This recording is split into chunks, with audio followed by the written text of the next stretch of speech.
সোমবার হলো ভগবান শিবের উপাসনার দিন, তাই অনেক ভক্ত 16টি সোমবার নিয়মিত শিবের উদ্দেশ্যে 16 সোমবার ব্রত পালন করে থাকেন। আজ আমরা শ্রবণ করব সেই 16 সোমবার ব্রত কথা। তো চলুন বন্ধুরা, জেনে নিই 16 সোমবার ব্রত কথা। মহাদেব একদিন মৃত্যুলোকে ঘুরতে ঘুরতে অমরাবতীকে এসে পৌঁছালেন। সেখানে মৃত্যুপুরীর রাজা তার জন্য বিশাল এক সুন্দর মন্দির বানিয়েছিলেন।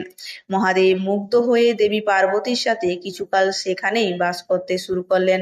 একদিন পার্বতী মহাদেবের কাছে পাশা খেলার ইচ্ছে প্রকাশ করলেন। তিনিও সঙ্গে সঙ্গে রাজি হলেন। খেলা সবে শুরু করতে যাবেন এমন সময় সেখানে এসে উপস্থিত হলেন সেই মন্দিরের পুরোহিত। পার্বতী তাকে জিজ্ঞাসা করলেন, আচ্ছা বলুন তো, কে জিতবে এই খেলায়? পুরোহিত কিছু না ভেবেই উত্তর দিলেন, ভোলানাথই জিতবেন। কিন্তু খেলার শেষে জিতল দেবী পার্বতী। পার্বতী তাকে বললেন যে তিনি মিথ্যা কথা বলেছিলেন এবং এই অপরাধে তাকে অভিশাপ দিলেন যে তার কুষ্ঠ হবে। সেই পুরোহিত পার্বতীর অভিশাপে একজন কুষ্ঠ রোগীতে পরিণত হয়ে জীবনযাপন করতে লাগলেন। এরপর বেশ কিছুকাল কেটে যায়। একদিন সেই মন্দিরে কিছু অপ্সরা মন্দিরের পুজো দিতে এলেন। পুরোহিতের এই অবস্থা দেখে তারা এর কারণ জিজ্ঞাসা করলেন। পুরোহিত তাদের সমস্ত গল্প বললেন। তখন সেই অপ্সরারাই তাকে 16 সোমবারের ব্রত করার পরামর্শ দিলেন। সেই অনুযায়ী পুরোহিত অত্যন্ত নিষ্ঠার সাথে 16টা সোমবার ধরে এই ব্রত করলেন। তারপর ভোলানাথের আশীর্বাদে সে রোগমুক্ত হয়ে প্রতি সোমবারই ভোলানাথের পুজো করতে থাকেন। কিছুদিন পর আবার যখন শিব পার্বতী ওই মন্দিরে ঘুরতে আসেন, তখন পার্বতী পুরোহিতকে রোগমুক্ত দেখে তার আরোগ্য হওয়ার কারণ জিজ্ঞাসা করেন। পুরোহিত তাদের 16 সোমবারের কথা বলেন। এই শুনে পার্বতীও 16 সোমবার ব্রত করার ইচ্ছে প্রকাশ করেন। পার্বতীর পুত্র কার্তিক মায়ের উপরে রেগেছিলেন।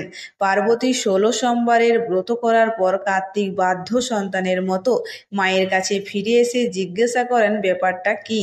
তখন পার্বতী তাকে 16 সোমবারের কথা বলেন। কার্তিকও এই ব্রত পালন করে এবং তার এক ব্রাহ্মণ বন্ধুকে কাছে পেয়ে যান।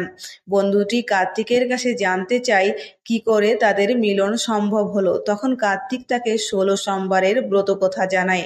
কার্তিকের সেই বন্ধুটি বিয়ের ব্যাপারে খুব উৎসাহী ছিলেন। একদিন তিনি একটি দেশে গেলেন যেখানে রাজার মেয়ে স্বয়ম্বর চলছিল।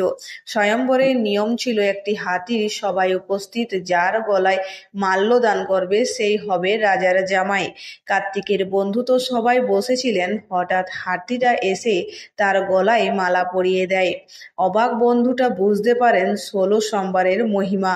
তার সাথে রাজার মেয়ে বিয়ে হয় এবং রাজা তাকে প্রচুর ধনসম্পত্তিও দেন। ফুলশয্যার রাতে তার বউ তাকে জিজ্ঞাসা করেন, এত লোক এত রাজকুমার থাকতে কেন হাতি তার গলাতেই মালা দিয়েছিল? তিনি তখন বউকে 16 সোমবার ব্রতের কথা বলেন। তার বউ পুত্র লাভের আশায় 16 সোমবারের ব্রত নিষ্ঠা ভরে পালন করেন এবং একটি পুত্র সন্তান লাভ করেন।